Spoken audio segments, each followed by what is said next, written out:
Yeah, yeah, yeah. Ako nga pala si Herbert, ang tunay na magician. May gagawin nga pala ako ngayon. Tatagos sa isang pader.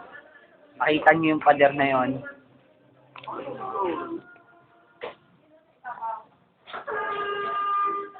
Papasok ako doon. Dito ako lalabas. Tignan nyo. Pero bago ang lahat, susuot muna ang magic kapa. Kailangan mo nang huminga ng malalim. Huwag nang hinga ulit.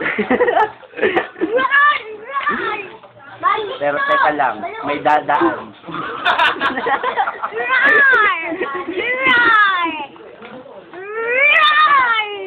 Sisimulan ko na.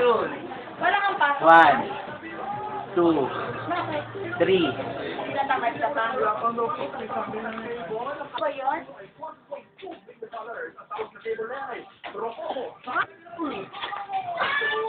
Pakita nyo, nakakapagod.